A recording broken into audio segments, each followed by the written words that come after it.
Part 14 हमारे bank. शनिवार का दिन था। टोरा अपने कमरे से बाहर आई तो देखा माँ कहीं बाहर जाने के लिए तैयार थीं।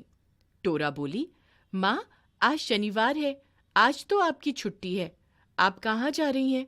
माँ मुस्कुराई और बोली, टोरा, मैं बैंक जा रही हूँ, जाओ तुम दादी से दूध लेकर पी लो। टोरा दादी के पास आकर बोली, दादी जी, क्या बैंक से पैसे मिलते हैं?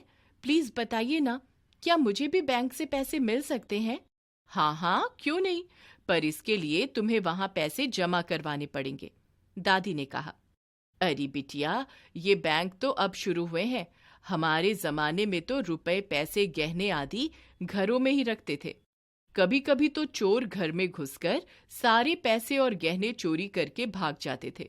इनसे बचने के लिए रुपयों को बांस के छप्पर में भी छिपा कर रखते थे।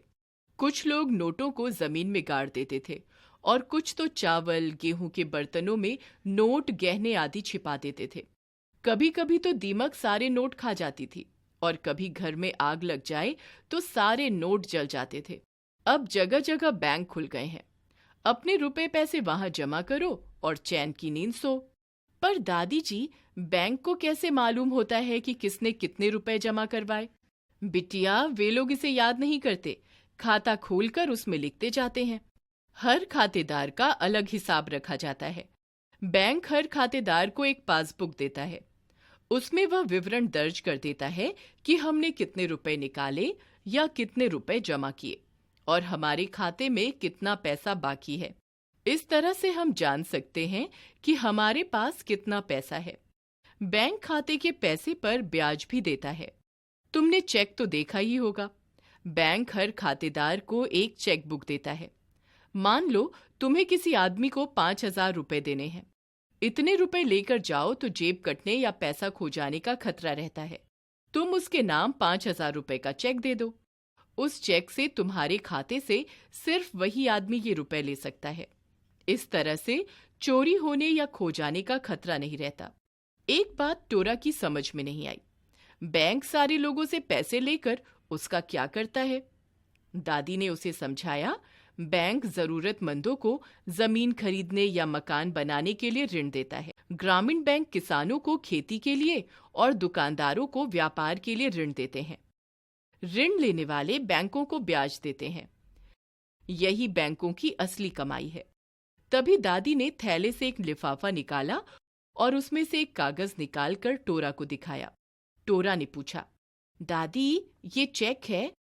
नहीं बिटिया, यह तो ड्राफ्ट है, तुम्हारे चाचा जी ने भेजा है। मान लो कि तुम्हारे पिताजी बेंगलुरु से चाचा जी को 5,000 रुपए भेजना चाहते हैं।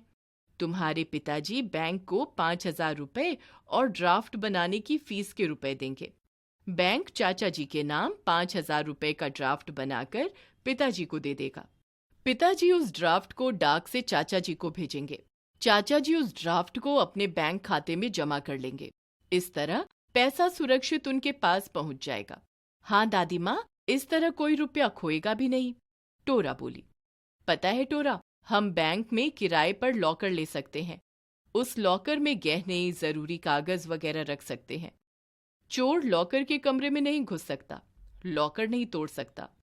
इस तरह हमारी चीजें बैंक में सुरक्षित रह सकती हैं। हमारे देश में बैंकों का भी एक बैंक है, उसे हम रिजर्व बैंक कहते हैं। रिजर्व बैंक ही नोट और सिक्के बनाता है।